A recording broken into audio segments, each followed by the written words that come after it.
Welcome back to Figs Talks Fights. I'm your host, Brian Figueredo, and let's just get right into it, okay? Anderson Silva is calling out Conor McGregor to fight at a catch weight of 176 point something decimal, I don't know, 0.36.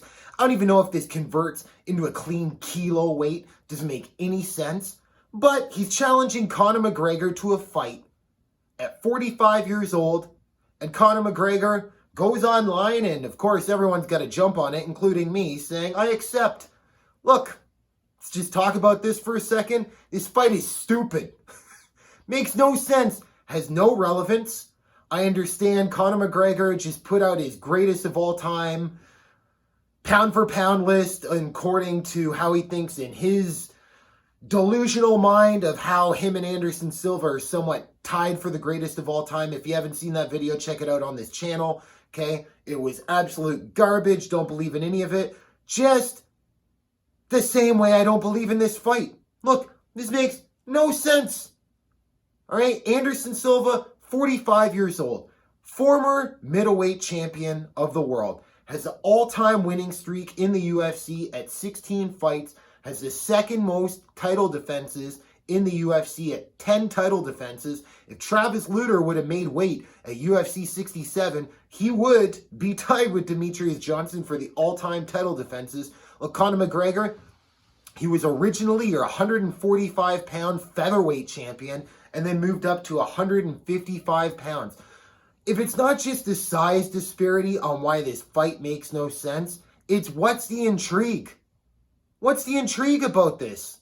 Well, let's just see how the 5'9" Irish guy in his prime, who has laser pinpoint accuracy and, I don't know, a 7-inch reach disadvantage against a very long, tall Anderson Silva. Anderson Silva fights long and tall. And I mean, there's some guys, all right, they're long and tall, but they don't fight like that. They squat down. Their base is a lot wider. Not Anderson Silva, okay? Usually his heels are just in line with his shoulders, okay? Standing up nice and straight, okay?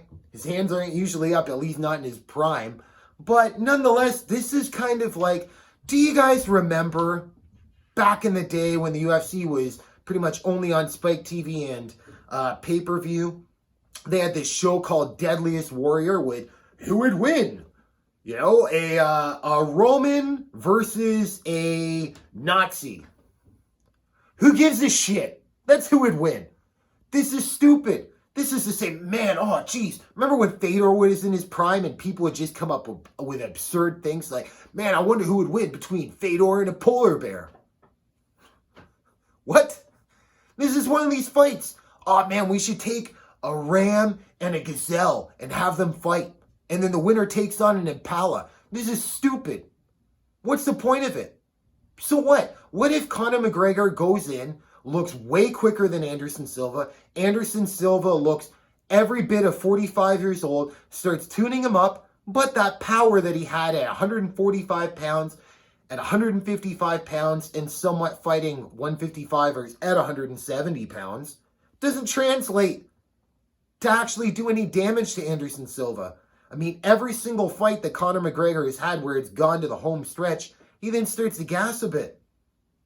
Okay? I know he pulled that out in the fourth round of his second fight with Diaz. This is Conor McGregor I'm speaking. But like Anderson Silva, you've never seen him tired in a fight. Do you really want to see a prime Conor McGregor, who still has a ton of career ahead of him, start taking damage against a not tired Anderson Silva? I mean, look, he is not who the hell he was when he was fighting James Irvin at 205 pounds, defending his title against the Chael Sonnens, or going up against the Forrest Griffins in the world. He's not that guy anymore. But he's still effing dangerous. What's the point? What's the end purpose of this? And as soon as I saw this fight getting in, oh, come on, this is stupid. This will never happen. It's gaining traction. Look, the UFC usually doesn't like to make dumb fights, okay? I don't mind a freak show fight every once in a while. I loved watching Pride, Pride was great for all that kind of stuff. It had just the right amount of mix in it. Look, Bellator every once in a while can put on a freak show fight these days. One Championship every once in a while can put on a freak show fight these days. The UFC holds itself to a certain standard. I know we had the whole James Toney, Randy Couture kind of thing. That's about the extent that they've gone, at least since the Zuffa era to now the Endeavor era. But this one, like, why are tell me, what am I missing here? Why do you want to see this fight? It is fucking retarded. Makes no sense. No relevance to history. Okay? Oh, this is for the greatest of all time. The fuck it is. The fuck it is. One guy in his prime versus another guy who can just pass his medicals and is in probably tremendous shape for a 45-year-old. I mean, Anderson Silva is probably in better shape than any 25-year-old that you know right now. That's not a professional athlete, I might say. Just tell me. If you think this is a good fight, tell me why the hell you want to see it, and tell me what's the difference between this and Deadliest Warrior, between who the hell would win between a Green Beret and a guy in the Taliban. Who fucking cares? That's who wins. Okay? If you liked what I had to say here today, subscribe to the channel. We can talk about relevant fights in the future. Give it a thumbs up if you want. And until next time,